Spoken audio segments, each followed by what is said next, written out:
Hi friends, இப்போ நம்ம மகாநதி பார்க்க போகிறோம். மகாநதியில் வந்துட்டு நம்ம காவேரியோட குடும்பத்தை மட்டும் விட்டுட்டு மீதி எல்லாரும் ஒன்றா உட்காந்து அவங்கவுங்க பிள்ளைங்களோட உட்காந்து அலையக்கா சாப்பிட்டுட்டு இருக்காங்க. அந்த டைம் பார்த்து நிவீன் வந்து உட்காந்து எல்லாரும் சாப்பிட்டுட்டு இருக்கையில் எல்லா வாழ்க்கையும் இவ்வளோ ஆனந்தமாக இருக்குது, இவ்வளோ செல்வ செழிப்பாக இருக்கீங்க, இப்போ உங்கள் அப்பா இல்லையேன்னு கஷ்டமாக இருக்குன்னு சொல்லிட்டு அவர் ரத்த கண்ணீர் வடிக்கிறாங்களாம். எங்கய்யா விட்டீங்க, கதை ஆரம்பித்து 4 நாள்லேயே என்னை முடிச்சு விட்டீங்க, அதுக்கப்புறம் என்னடா கேட்குறீங்க கேள்வி அப்படிங்கிற மாதிரி ஆயிடுச்சு. இதுக்கப்புறம் என்ன ஆவியா வந்து பறந்து வந்தாதான்.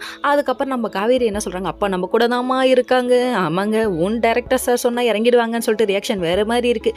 அதுக்கப்புறம் நம்ம காவேரியோட ஃபேமிலி மட்டும் இல்லையேன்னு கொஞ்சம் சென்டிமெண்ட்டாக ஃபீல் பண்ணிட்டு இருக்கா. அதுக்கப்புறம் ரூமுக்குள்ளே உட்காந்து பேசிகிட்டு இருக்காங்க. அப்போ நம்ம காவேரி கிட்ட கங்கா சொல்கிறாங்க, நீ ஏன்டி விஜய் கல்யாணம் பண்ணிக்க ஒத்துக்க மாட்டேங்கிற, அது உங்களுக்கே தெரியும்னு சொல்கிறாங்க. அவருக்கு 2ஆம் தரமாக நான் போக வாய்ப்பில்லைங்கிறாங்க. டே தரமே நீ தான் என்ன டென்ஷன் பண்ணுற நீ அப்படிங்கிற மாதிரி ஆயிடுச்சு. ஆவுன்னா எல்லாத்தையும் மறந்துட்டேன் இப்படி மொத்தமாக மறந்துட்டு இப்படி சுற்றிட்டு இருக்க. விஜய் ஒரு பக்கம் காதல் சந்தியா ரேஞ்சுக்கு சுற்றுறாரு. என்ன நீ நினச்சிட்டு இருக்க, விஜய்ங்கிற பேருக்கே எவ்வளோ அலக்கடிக்கிறாங்க பார்த்தீங்களா. இப்படி தாங்க நாட்டையும் ஆள விட மாட்டேங்கிறானுங்க, வீட்டையும் ஆட விட மாட்டேங்கிறானுங்க. இவனுங்க அலும்பு தாங்க முடியலங்க அப்படிங்கிற மாதிரி ஆயிடுச்சு.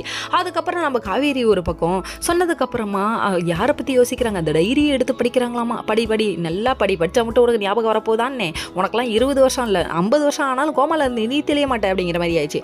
அதுக்கப்புறம் நம்ம விஜய் வீட்டுக்கு நிவின் வர இவங்க அதாவது சகலைகள் விசஸ் ரகலைகள் ரொம்ப நாள் ஆச்சு இதெல்லாம் பார்த்து.